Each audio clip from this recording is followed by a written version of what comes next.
This is Reaganism, a podcast dedicated to exploring where the Reagan movement lives today. I'm Roger Zakheim, your host, director of the Ronald Reagan Institute in Washington, D.C. On this episode of Reaganism, Roger sits down with Daniel Runde, who is a senior vice president at the Center for Strategic and International Studies and director of the Project on Prosperity and Development. They discuss Mr. Runde's new book entitled The American Imperative, Reclaiming Global Leadership Through Soft Power. They also discuss the ongoing global challenges posed by China, the war in Ukraine, and how these conflicts call for greater American leadership through soft power. Dan Runde, welcome to the show. Roger, I'm so happy to be here. I love the Reagan Library. I love the Reagan Foundation. I'm thrilled to be on your podcast. Thanks, Roger. Well, we're so glad to have you. You're renowned, certainly, within the Beltway. You're a senior vice president at the Center for Strategic and International Studies, known as CSIS. You worked in the Bush administration, Bush 43, that is, the World Bank. You're here today because what's over your right shoulder there, you're the author of The American Imperative, Reclaiming Global Leadership Through Soft Power. Congratulations on this book. Give us a perspective in terms of what led you to write this book and, kind of how the whole experience was pushing this out. Oh my gosh, Roger, it's a lot harder than people realize. It was my COVID project. I had a couple COVID projects. One of them was to help get my middle kid his Eagle Scout and be his Eagle Scout Sherpa, which I did. I was my oldest kid's college Sherpa and help him with that process. And my third project was write this book. I'd been in Washington for 20 years. I'd worked at AID. I'd worked at the World Bank Group. I'd been in a think tank for 12 years. I'd done 400 seminars and 400 public events and a whole bunch of papers. So I had a whole bunch of content. I figured I had something to say, but putting that all in a book is a lot harder than one thinks. And then the other thing that I didn't realize until I kind of got into it is, one thing is to produce a book. Another is to then go out and socialize the book. So I'm so appreciative for you to have me on your podcast. My goal is to do 100 book talks. This is my 66th today. Wow. And so my goal is to have about 100 to 150,000 Americans, or probably more, maybe 200,000 Americans kind of interact with the ideas of my book. Sure, would I love 200,000 Americans to buy retail my book? Of course, go out and buy The American Imperative on Amazon or go buy it, somewhere else. I'd be thrilled. But I really care about socializing the ideas. And so the reason I wrote this book was, in addition to the fact that I've been in Washington for 20 years, is we're in a new age. We're in an age of great power competition. And that competition isn't going to play out necessarily in China, not necessarily in Russia. It's going to play out in the developing world. Some people, you could call it the global south. These are all kind of imperfect terms, but it's going to play out in Africa. It's going to play out in Latin America. It's going to play out in the Pacific Island states. It's going to play out in Central Asia. It's going to play out in Ukraine and Moldova. And so much of this competition is not going to be military. Some of it is. I'm all for peace through strength, like Ronald Reagan's idea of peace through strength. I 100% subscribe to that. But I believe that much of this is going to be other forms of competition. It's going to be competing over vaccines. It's going to be competing over technology. It's going to be competing over values. It's going to be competing over infrastructure. It's going to be competing over the multilateral system. It's going to be competing over international education and training.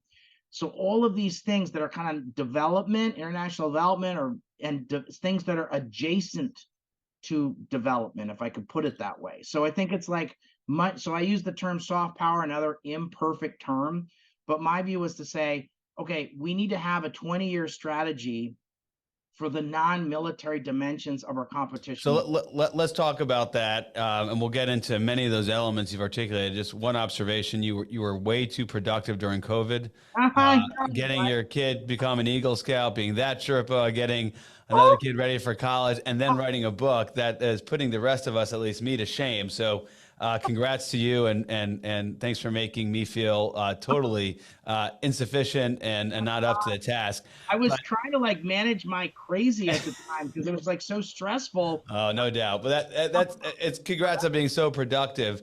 But this is a great subject, and it makes sense that you're putting this all in the bucket of soft power. And I think one of the things that I'd love for you to start with, before we get into the particulars, the regions, the nature of competition with China, all the different ways we engage in soft power, as you said, non-military, I think Americans generally, and conservatives especially, might come at soft power as something that, The squishy, hippie. certainly not the strength that we need.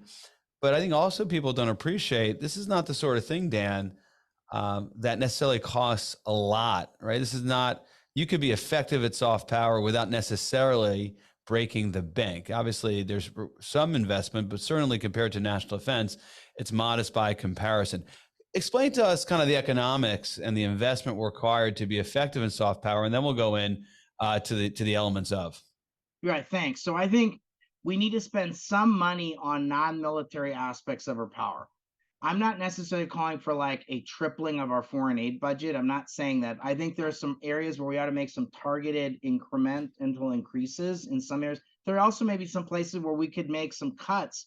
But what I call for in my book is we need to do a top to bottom review of what's in the clothes closet, what the rule set is, where are we putting our people, time, and money, and then kind of rethink it for this new age. And so I think if you look at the amount of money we spend in what's called the 150 account, so Roger, you know the term, the 050 account, you're a defense guy. So the 050 account is like where the amount of money that we spend on defense. I don't know what the last year's defense budget was. Was it like, I don't know. We're knocking on $900 billion. We're in the mid 800s. So the total defense and development budget is about 50. So I'm going to say it's like, I don't know, like it's not one, it's like 5% or 5 to 7% of what we spend on defense. So I'm all for a strong defense budget. I believe in a 500 ship Navy. I think we need to I think there's a whole series of things that I'd look to you for and other thoughtful people in Washington on defense issues, the things that we need to do in the defense area. I'm in favor of whatever you suggest we do to strengthen our military. I'm for sure I'm going to be I'm a supporter of that. But my thought is that so it's not the same amount of money. Now, a lot of people say, well, this is, there's all sorts of, some of the foreign aid advocates will say, well, many people in the United States, when they're asked, they'll say, well, 20% of the federal budget goes into foreign aid. Now, I think most of the folks on this podcast will know that's not the case. It's about less than 1% or less than 1% of our budget goes into foreign assistance and diplomacy.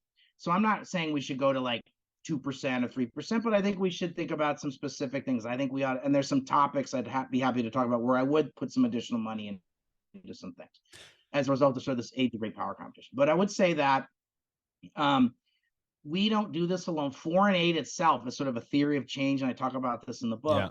Foreign aid's not going to close the gap on global poverty. Foreign aid's not going to solve all of our challenges with China and Russia, but they are a catalyst for things to help make. You need to have some money, but to your point, Dan, there's the programs, there are people, their expertise, there's our market. There's our approach to the global economy and trade that really are those elements of soft power, I think, and you could elaborate, that really are advantageous to us economically and from a security standpoint and politically. Why don't you talk about a couple of the agencies? We'll start with the U.S., maybe we'll move to international organizations as well, that you feel perhaps don't get their due, but to the point of your argument of your book, are really meaningful in terms of advancing U.S. interests. What would be the one or two that you would just jump at?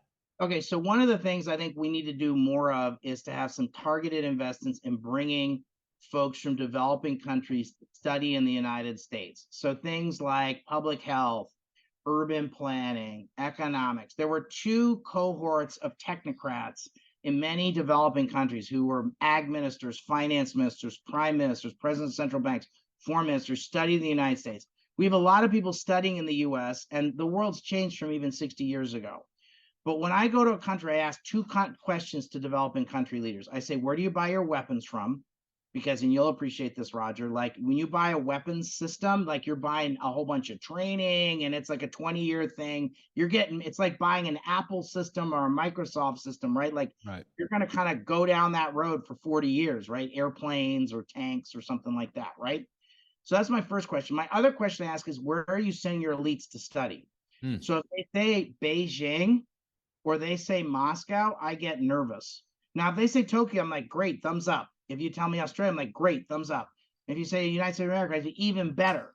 So we want people, I want 20 years from now, after they've studied, I want Boston on the speed dial, not Beijing on the speed dial. So there's some specific, I'm not saying gobs and gobs of money, but we at one point were training as many as 30, using foreign federal dollars to train as many as 20 or 30,000 students to get masters and PhDs in developing countries, and then sending them back. Now, the world has changed a lot since then, but I still believe there's a role for some targeted spending, especially in places where we're competing with China, like the Pacific Island countries. I want them studying in the US. They're right now saying to folks, hey, I'll send you for training in Beijing, all these places where like the Solomon Islands and this island chain stuff that you know more about than I do, Roger, in terms of first island chain and second island chain. They're saying like, hey, why don't you send your folks to learn nursing in Beijing? That's like they, you know what I'm saying? Like that is something we need to be aware of. So that's the first thing. So the education's the second one, right? Are we interacting with leaders? There's value there. Obviously, for the United States, we have relationships. Yeah. We're inclined to govern and lead along our values as opposed to Beijing.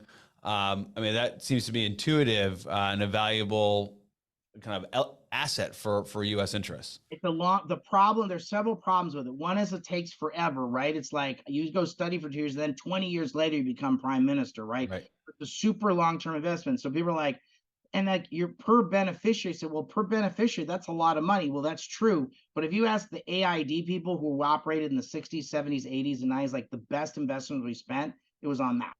So I think I'm not saying we should train 20,000, but we should look to identify 2,000 to 3,000 more a year. And we should partner with the private sector and philanthropy and universities and say, like, let's be a little bit more strategic and kind of intentional about recruiting specific countries, partner with our allies. Japan does a great job of this. Australia is a partner. So they don't have to stay as long as they study in the West, like I'm kind of cool Got with it.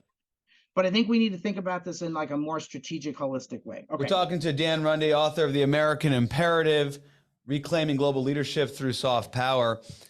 A number of times already in our conversation, you're using China as a foil, the Chinese Communist Party, and keep on referencing this term competition. If you and I would have had a conversation about your expertise a decade ago, China may have come up, but you probably would have talked about development from the standpoint of how do we help fledgling democracies? How do we help countries counter terrorism, for example, and the like? But your book does a fantastic job of really explaining what's at stake for the United States vis-a-vis China and the competition with China and how these soft power tools really could be determinative. Dan, from a purely kind of self-interest, national interest standpoint, just lay out, as you do so well in the book, what China is doing, whether it's Belt and Roads Initiative or other activities that really are challenging us in terms of influence and partnerships, allies and friends, and kind of expand the chessboard so it's not simply DC versus Beijing, but it's some of these other places you've described, whether it's this first island chain, second island chain, you mentioned the Solomon Islands, Global South. Explain to us how that comes together in the context of soft power. So China is making a play to push us out as the world's leading power. We have been a beneficiary of being a rule maker, not a rule taker.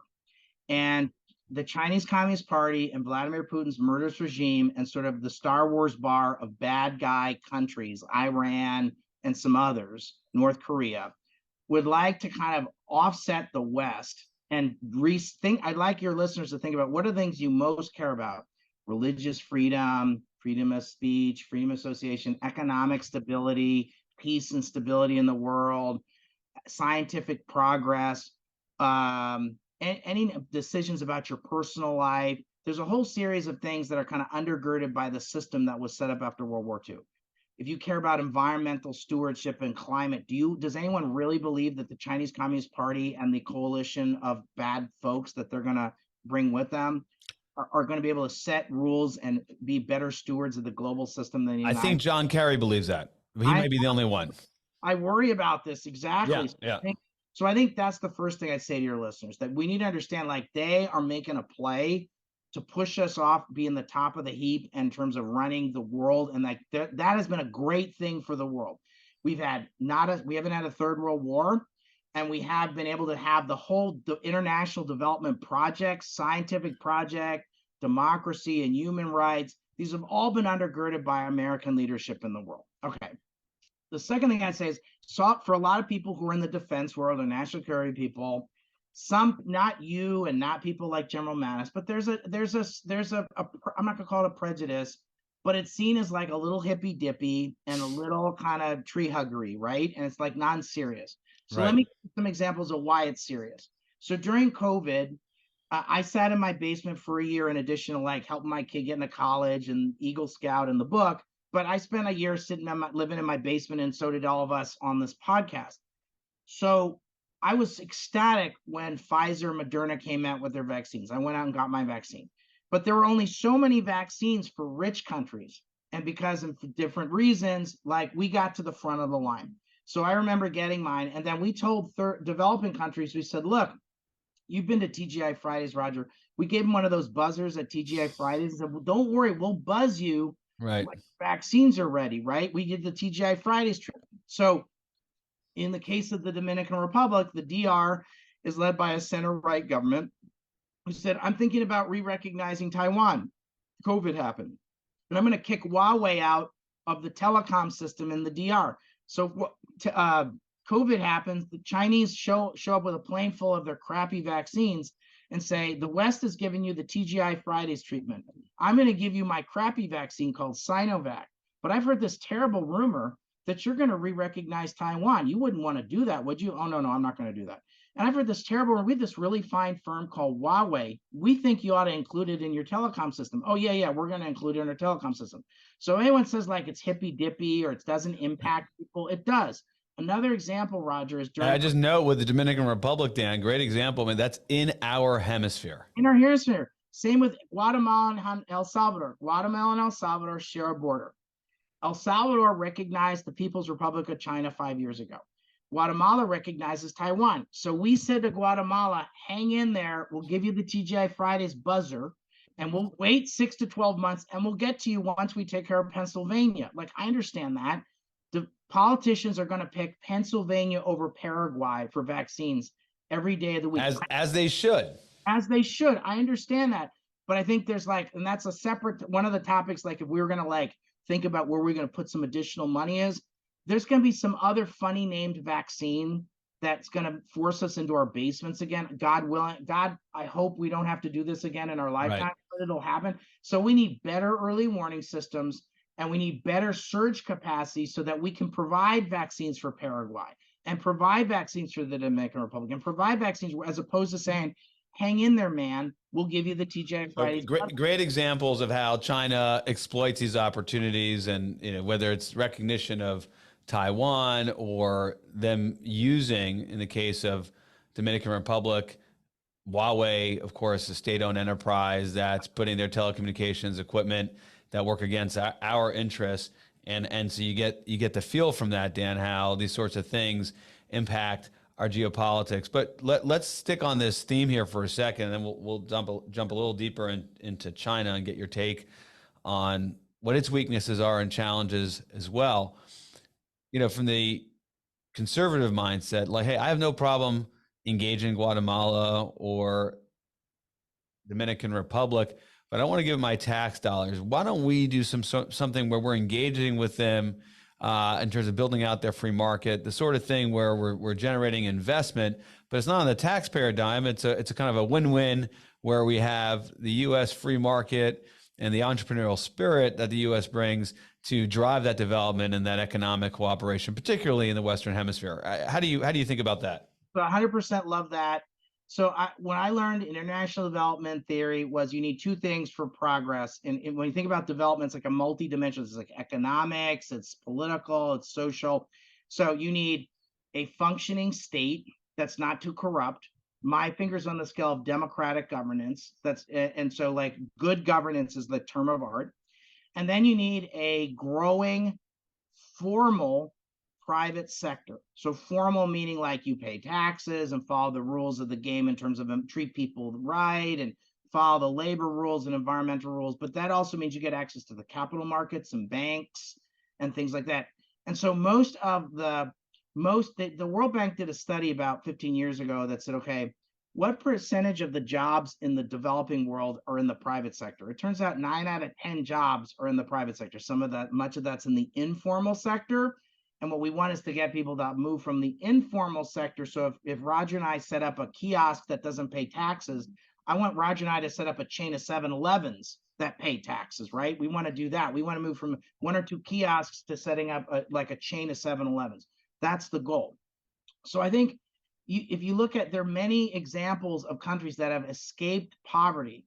And so they've generally had good governance and they've had a growing private sector, and then they've invested in their people, the kinds of concepts that were around the Millennium Challenge Corporation, Roger, Sure. which was set up in the Bush administration.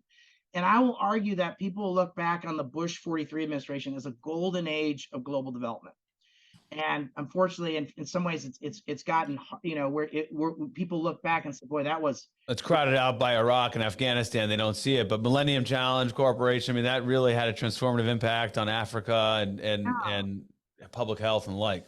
All of that. So 100%. So I think, so you're absolutely right. And so there's a series of tools I talk about in the book. So I have a chapter on economic growth. I have a chapter on values. And so ultimately, the best social program in the world is a job. I don't know if Ronald Reagan said that. I mean, can we Google that? We should. He said that, actually. That's not my favorite quote from Ronald Reagan. I think it's one of his quotes. But look, ultimately, if you want to finance public goods like cops and health and education and infrastructure, you need a formal private sector that is growing, that can pay taxes. Now, there are exceptions to that. There are countries that have oil, gas, and mining revenues, and you can finance it that way. But most developing countries finance their public services. Some of it can be paid a little bit through foreign aid, but those are like super fragile, or what are called failing states, or super poor. But for the vast majority, it's about countries that have a growing private sector where people are willing to pay individual taxes, but also companies are paying taxes. People are investing in those countries. So you need good rules of the game. You want to reduce corruption. You want to have a functioning state, preferably a democratic state. And we ought to be pushing in that direction. So that all makes sense, but let's bring China into this and get you to respond to the following quandary, which we find ourselves in. We've just articulated is that you're trying to identify good targets for development and cooperation between the United States and these countries, either in the Western Hemisphere or across the world, global South, elsewhere. And what's ideal, what you're seeking are countries that have this, private sector. They're paying taxes, that is businesses, individuals. Ideally, they're democratic, right? They're not corrupt. Once you start ticking off those ideal conditions, the number of countries that meet those categories go down. And then you contrast it, what appears to be the approach of the Chinese Communist Party and what they've been doing over the past, decade to 2 decades, which is like, well, we don't have any conditions of that kind. You could be a corrupt regime, a non-democratic regime.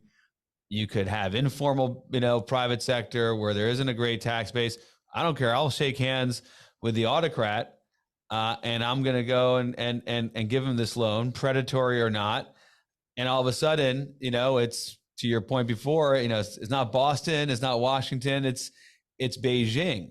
So how much of our own kind of formal requirements and idealizing what type of partner we need to have to do this is somewhat undermining and opening the door, undermining our interests and opening the door for Beijing. Take on that challenge, which you address in the book. Question. This is an excellent question.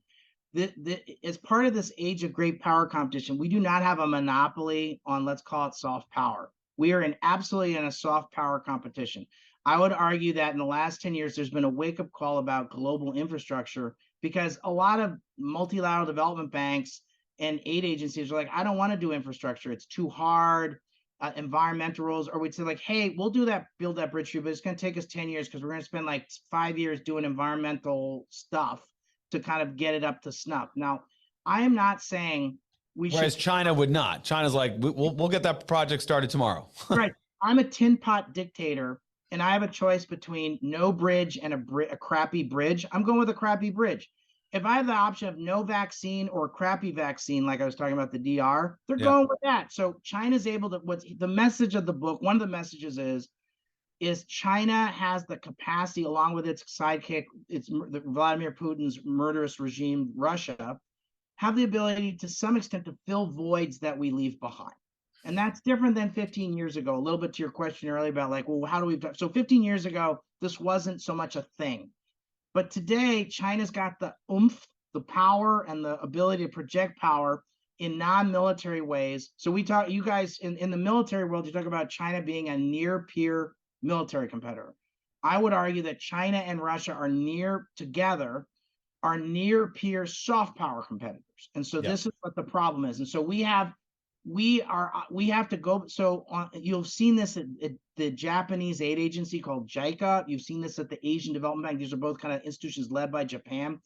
They said, we're going to go, and if you come to us with a project idea on infrastructure, we will give you an answer within 11 months. So that's not saying they throw out all their concerns about environmental concerns or governance concerns or labor concerns, but it's also like we need to have a different kind of process reengineering so that we should continue to operate from a place of our values, because that's part of like what we're about. That's what we're about. But we can't just say like, hey, we have a monopoly on solving people. So we have to up our game. So to give us you have a couple of good recommendations, more than a couple in the book, about how we up our game, how we have to kind of orient our institutions to compete. One that interests me is the DFC, Development Finance Corporation, which I think for conservatives, those who know about it, it's a sort of institution that lines up with their outlook, right? With a market outlook, which essentially is not government dollars as much as government backed loans and the like to support development. Is that an example, Dan, where we're kind of putting ourselves in a position to compete, and we're not taking years to respond to countries' needs, whereas China's doing it in days?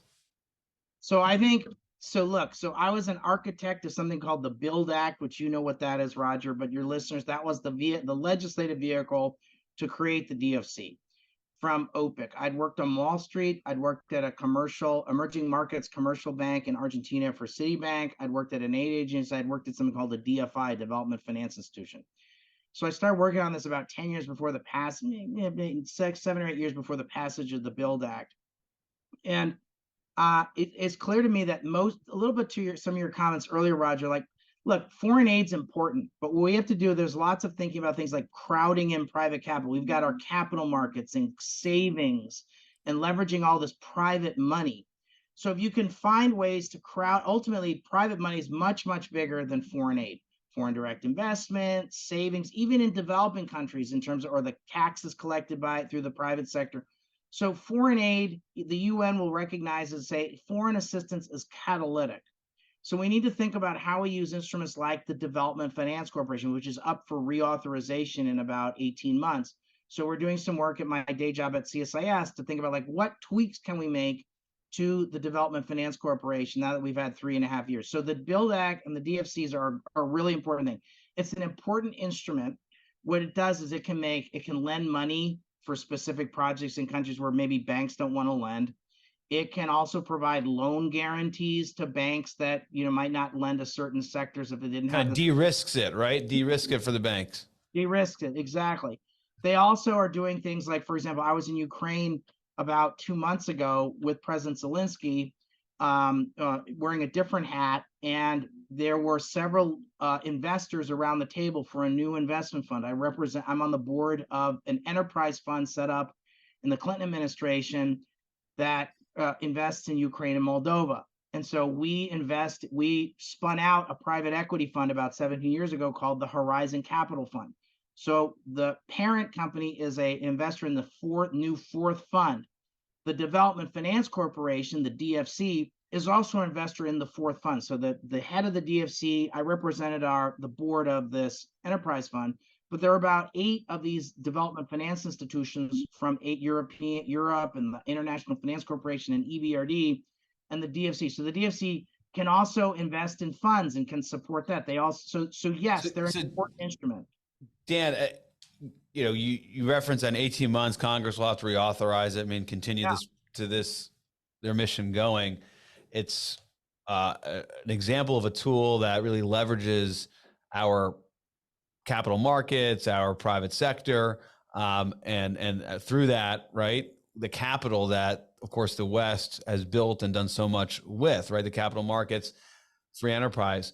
Have you seen, Dan, success in this? Is there one DFC example or something where you've seen, okay, we've actually leveraged this tool and it's had, it's displaced a competitor in terms of China, it's advanced a partner, a country that is of interest to us that you could point to? I mean, I think that's generally what policymakers and frankly listeners want. Hey, that sounds great. But did we push out China? Or did we push out the Russians? Or is there something we could point to or say, hey, it's actually had, a good impact? You think that is where kind of the concept of this tool and the theory, have we had sufficient time to see it in practice? That's how it was sold. So I think they would probably have better examples than I have now. But I think, Roger, you're asking the exact right question.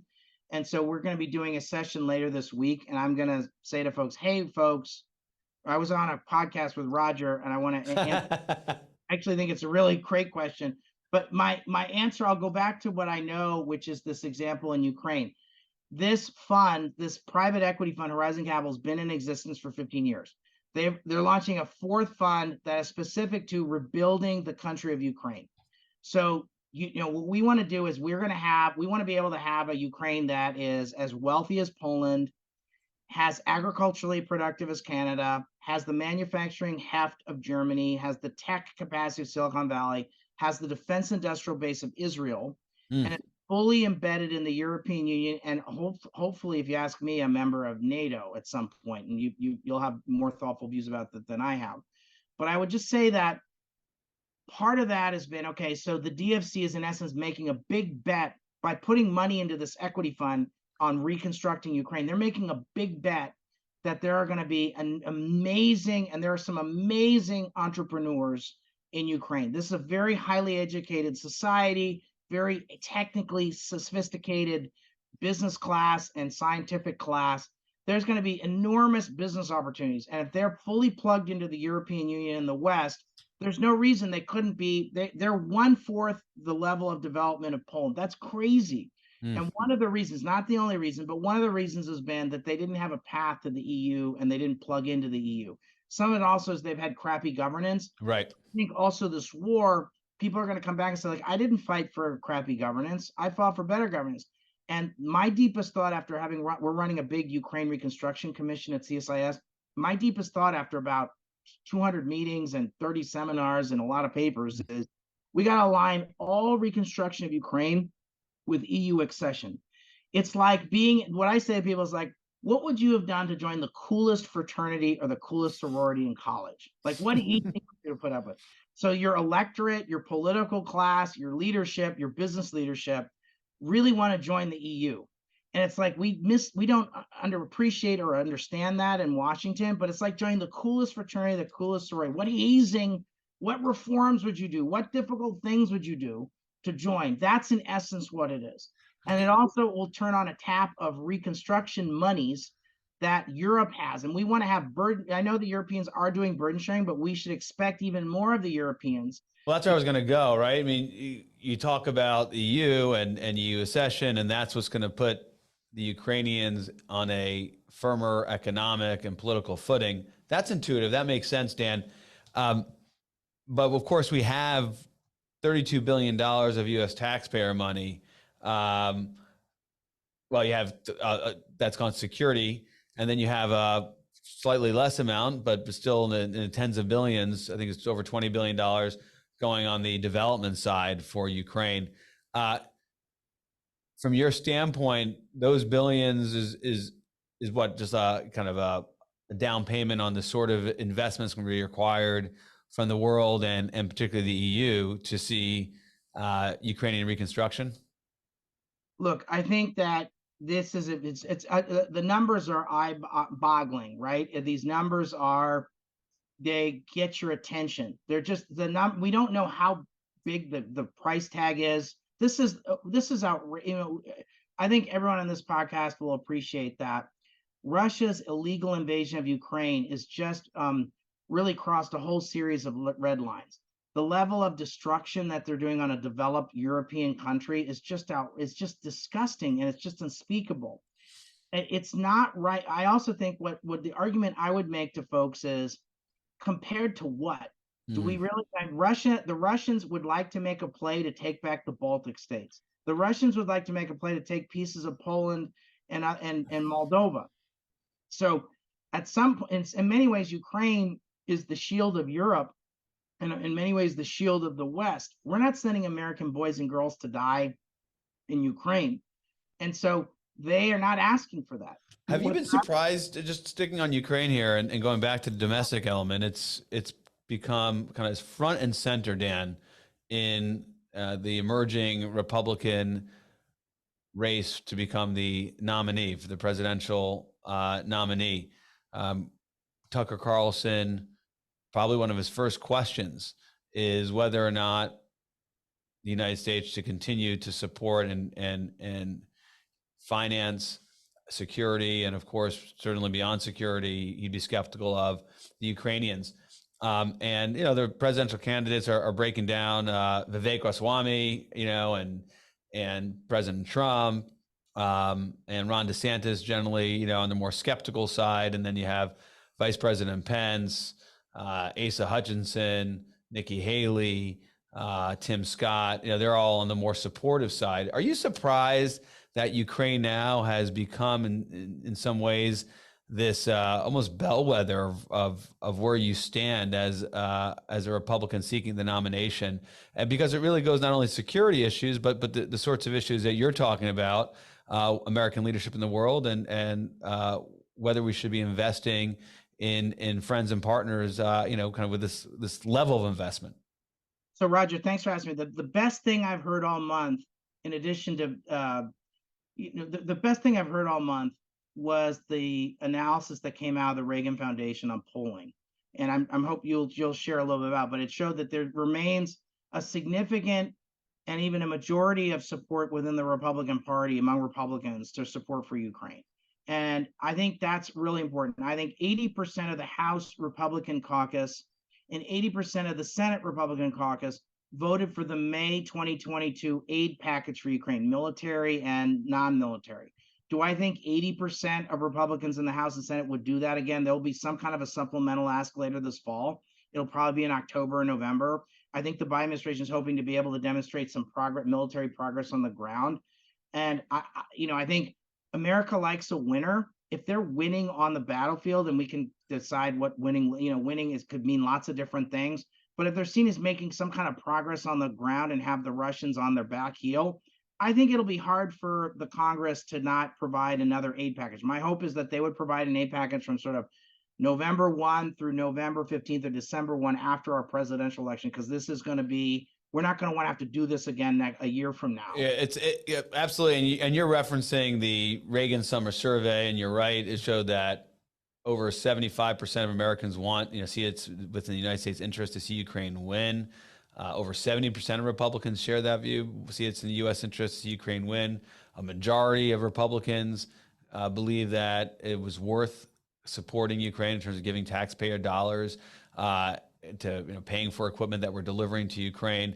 And then even the Republicans, only 41% want to continue it. But when you tell them, Dan, we've discussed this, that Ukraine holds 83% of their territory, that we've degraded the Russian military, and it's been about 3% of 1 year's defense budget. There's about an 18-point swing amongst Republicans, and it goes over 50%. So there is, kind of data to show that Republicans will be supportive of this, provided that you're sharing this information and things go the way you've described. But there is no doubt elements within the Republican Party that really believe, hey, why are we spending money to defend Ukraine's sovereignty, defend their borders? Shouldn't we be spending that money to make sure our borders are defended, our sovereignty is enforced? Here, talking about immigration, Dan, and the like.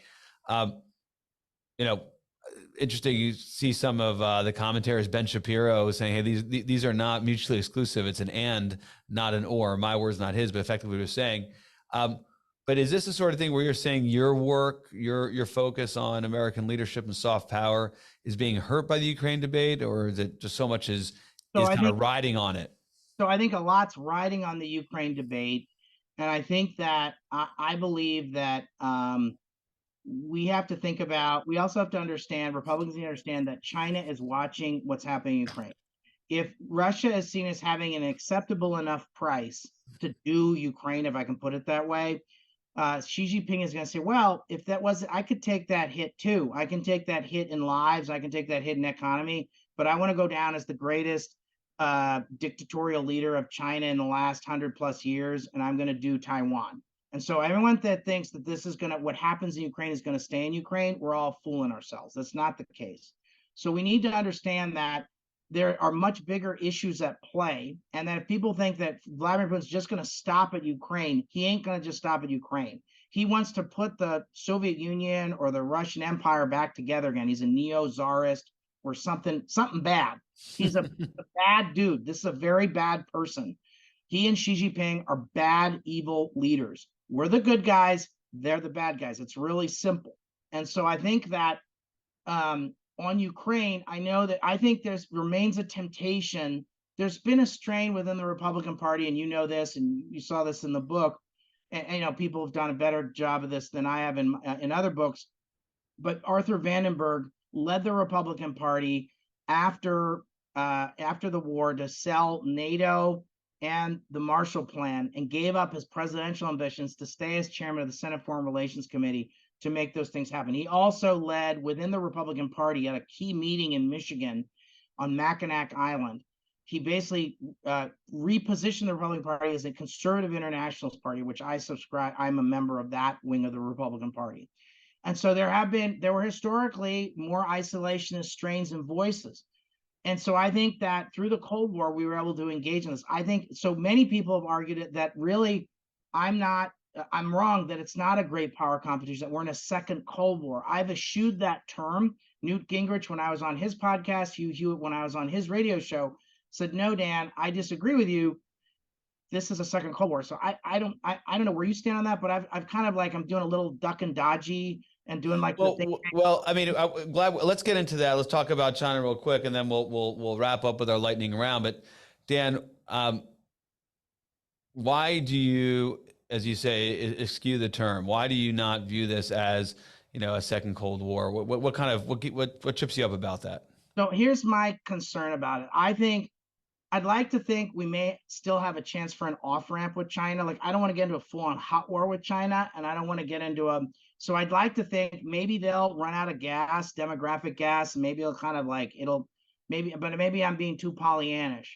But I think the term second Cold War, I think, has a finality about it. Maybe this is like spending too much time in an academic institution and right. pseudo-intellectual.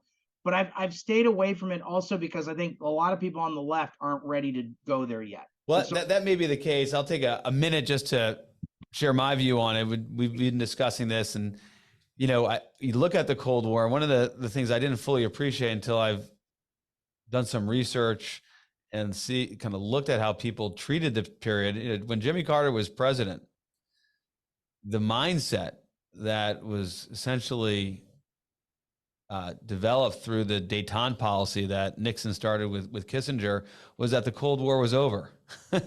They had actually looked at the Soviet Union, and because they had relaxed tensions, the mindset and what they sold to the American people was that the Cold War was over. And the result was they were mugged by reality, Dan, right? It was increasing aggression and expansion by the Soviets, while the United States just convinced themselves that they were relaxing tensions and there was nothing to see here.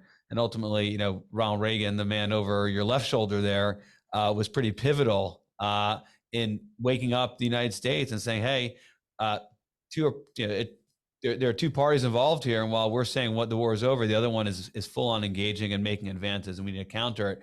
And so I think in that respect, the Cold War construct is useful because it is a full on competition. With the Biden administration, I think they would love to relax tensions in very similar ways with the mindset that we saw from détente, and they're seeking opportunities of cooperation. That may be useful in some ways. Certainly, I think there's a need to have communication, which is different than cooperation. We can't even get that from the Chinese. But in many respects, I think the Cold War aspects are fully in place on the security realm, certain economic realms, certain in your world, the one you've written about, we're seeing it on the development side too. And I think we just need a posture that counters it, how we off-ramp it, how we resolve it, whether that's containment, a form of détente, or rollback. That is an important debate, which you and I won't have here. But I think the Cold War construct offers us much more than it takes away. So perhaps we come back another time and discuss it. I'm prepared to follow your lead on that. I think that's I hear you, Roger, and I think that's a strong argument in favor of framing it as a second Cold War. Let's go ahead, finish up there, Dan. Just I think that I do think whether it's great power competition or it's a second Cold War, my argument is that most of this competition, or whatever we want to call it, is my message is the same, which is in my book, The American Imperative, which is to say, look, much of it is going to be non-military, and we're going to need to up our non-military game to kind of respond to this challenge. And my message also is we cannot fight something with nothing. So we can't say to people, don't take their Belt and Road money. Don't build that bridge with them. Don't take their crappy vaccines. Don't take their crappy ventilators. That is not a strategy. That doesn't mean we have to provide it ourselves. We have to enable an alternative. Sometimes that's from the private sector. Sometimes that's from a multilateral development bank. Sometimes it's with us. Sometimes it's in coalition, or sometimes it's one of our partners. But we cannot fight something with nothing. Great point. And your book does a really excellent job of explaining how U.S. government agencies have a role to play here, how the private sector, and we didn't get a chance to jump into it, but multinational organizations as well. Something, again, conservatives are deeply skeptical of, but if you play it the right way and you engage, it could advance your interests. If you simply fold your arms, frown, and sit on the sidelines, you're really opening the door, as you point out, to the Chinese Communist Party to exploit those organizations, which were built really to advantage us, that is the United States interest, and now it's gone a different direction. Let's move to our lightning round. Sure. Here's where we ask Dan, all our guests, to share their favorite Reagan speech, their favorite Reagan quote, and favorite Reagan book. Give us one, two, or all three. What do you got? My favorite Reagan book is The Peacemaker by Will and Bowden. I loved his book. I think everyone ought to go out and read Will and Bowden's book. I think you all you were generous to host him, I think, recently. Yeah. You've had him on your podcast. People ought to go out and read Will and Bowden's really excellent book, sort of a history of Reagan's foreign policy. And the authoritative treatment from beginning to the end of his presidency. It's a sympathetic and authoritative. And I love the book, Will and Bowden's The Peacemaker. My favorite speech was the Time for Choosing, the 1964 speech when Barry Goldwater was the nominee. It was the moment when Ronald Reagan, it was a star is born, a Republican star is born. I've had all of my 3 children listen to the 1964 speech. It still sends chills down my spine and speaks to me at a deep spiritual level. And my favorite quote is from that speech. There's several favorite quotes, but let me just read the quote. Give it to us. Yep. You and I have a rendezvous with destiny. We will preserve for our children this, the last best hope of man on earth, or we will sentence them to take the first step into 1,000 years of darkness. If we fail, at least let our children and our children's children say of us, we justified our brief moment here. We did all that could be done. And I still think, Roger, that quote matters. I think we're in a serious challenge with the Chinese Communist Party and Vladimir Putin's murderous regime. The stakes are really high. And so I want to say that I want our kids and my grandkids to say that folks like you and me did all that we could have done at this moment. So I wrote this book to sound an alarm and to say that we've got to up our game. We can't fight something with nothing. They have the power to fill voids we leave behind. Much of this competition is non-military, but I like our odds. I'd rather be us than them, but it means we have to get our act together. And we ultimately probably need a bipartisan consensus on what we need to do for about 20 years. If we had, several, kind of 2 or 3 functioning, strong governments that kind of focused on this in a strategic way, in a strategic way from the Congress, I think we could put this, we could make a lot of progress on this. I also ultimately think, Roger, that their demography stinks. So if we don't get into a shooting war and we don't get into they have some real challenges, no doubt. Real challenges. Right? I think it was the guy from the Leadership Institute, is it Morton Blackwell, who a lot of conservative political leaders have gone to his political school, says, don't underestimate that your adversary's always got troubles too. They got a lot of problems. Exactly. Well, Dan, thank you for being on the show. Love the quote, rendezvous with destiny, Reagan channeling FDR. There's your bipartisanship right there in his own words. Congratulations on your book. Look forward to having you back. Thanks, Roger. This was awesome. I'm really grateful. Thanks, man. We hope you enjoyed this episode of Reaganism. New episodes premiere weekly every Monday on YouTube and all podcast streaming platforms. If you like this episode, be sure to let us know and share with a friend.